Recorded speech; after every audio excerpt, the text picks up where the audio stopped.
Muy buenas y sean bienvenidos a un nuevo video en Hora de Leer. El día de hoy tocó hablar sobre uno de mis libros favoritos hasta ahora de Santiago Posteguillo, Maldita Roma. El libro fue publicado a finales del año pasado y es la segunda edición de su saga de libros sobre Julio César, como podemos ver. Recordemos que venimos haciendo algunos videos sobre sus libros. Hicimos unos videos sobre la saga de Africanos, sobre los asesinos del emperador, aunque aún nos faltan muchos que revisar. A mí me gustaría hablar sobre el libro Roma soy yo, que es la primera edición de su saga de novelas sobre Julio César, pero el día de hoy nos vamos a centrar en Maldita Roma, el segundo libro que ha sacado. Así que si es que no has leído Roma soy yo, te recomendaría que primero leas ese libro, después hablaremos sobre sobre qué opino, pero vamos a centrarnos en el reciente libro Maldita. ¿De qué nos hablará Santiago Posteguillo en esta novela? Bueno, pues vamos ahí. En su primer libro, Posteguillo nos hablará sobre una diferencia de poderes en el Senado romano. Y bueno, el Senado romano es el que controlaba, la entidad que controlaba todo el Imperio romano, el cual se dividía en optimates y en populares principalmente.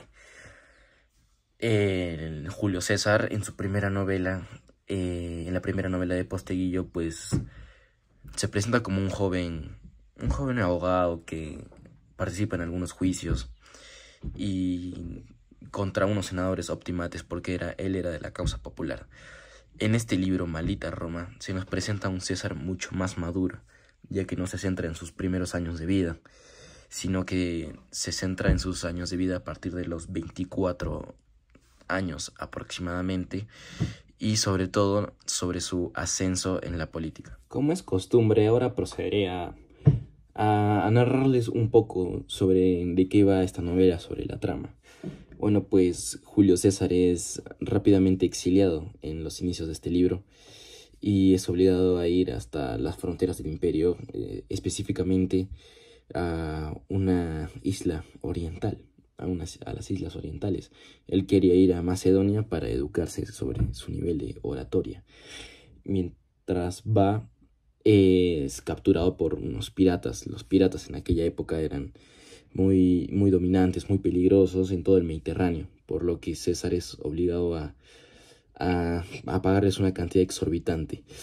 Y aquí es el primer momento donde se muestra el ingenio de Julio César, pues con una serie de estratagemas logra liberarse de sus captores.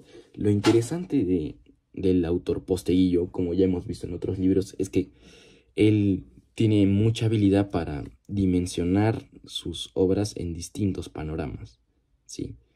Es decir, por eso es que yo les recomiendo tanto leer las obras de Posteguillo. Como les repito, son mis obras favoritas en lo personal. Sus obras son para mí espectaculares, porque no nos cuenta solamente una historia, nos cuenta muchas historias, no solamente la de Julio César, sino que al mismo tiempo nos cuenta sobre las guerras que sucedían en Hispania, Citerior e Ulterior, donde Quinto Sertorio, que era el último rebelde que quedaba de la causa popular, se enfrentaba a Mételo Pío y a Pompeyo, que después sería conocido como Pompeyo Magno.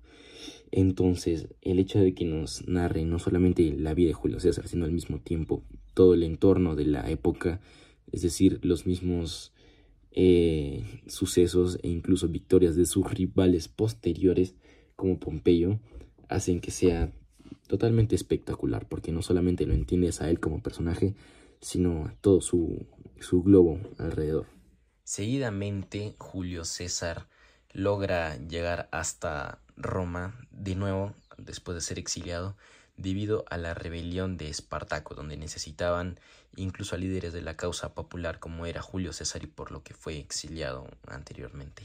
Nos hablan justamente muy bien de la rebelión de Espartaco, desde cómo empezó, bueno, desde cómo Posteguillo lo vio y cómo los demás personajes tuvieron que responder ante esta al inicio inusitada rebelión que después se transformó en algo gigantesco. la rebelión más grande que sucedió en Italia en época romana. Yo no les contaré cómo terminará la rebelión de Espartaco, porque es bastante interesante y no solamente desde una visión histórica, que sí es bastante realista y muy pegado a la realidad de lo que pudo haber pasado, sino al mismo tiempo el hecho de leerlo en literatura, en cómo Posteguillo es que narra las cosas, cómo él cree que pudo haber pasado y sucedido cada uno de los eventos. Vivimos una época en la que Julio César no ostentaba de poder, por lo que él tuvo que poco a poco ir metiéndose más en la política, cada vez más haciéndose préstamos para ir escalando posición tras posición hasta llegar a lo que él ansiaba, que era ser cónsul de Roma y tener legiones, cosa que sus más grandes rivales obviamente no querían, porque un líder de la causa popular con legiones les recordaba a su tío, al tío de Cayo Julio César, Cayo Mario, o al mismo Quinto Sertorio de el comienzo del libro, como les decía, el último rebelde de la causa popular. Entonces es muy interesante, y no solo la vida pública de Julio César se narra acá, sino que incluso su vida privada y la vida privada de todos los personajes que podemos encontrar. Además, como siempre, Posteguillo nos da siempre referencias e ilustraciones sobre los mapas de sus batallas, porque si no pueden faltar sus espectaculares batallas, como la batalla de Bibracte, que la narra al final del libro, que es muy emocionante, pero muy emocionante, al igual como sus mapas, como el de la guerra de las Garias, la guerra de Espartaco o la guerra contra los piratas de Pompeyo, que también narra con exactitud histórica. Y bueno, eso sería todo, se los recomiendo bastante.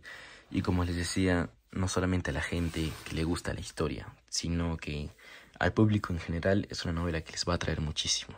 Tienen que leer, por supuesto, Roma soy yo, pero esa es otra historia. Probablemente después subiré un video sobre aquel espectacular libro de Julio César también.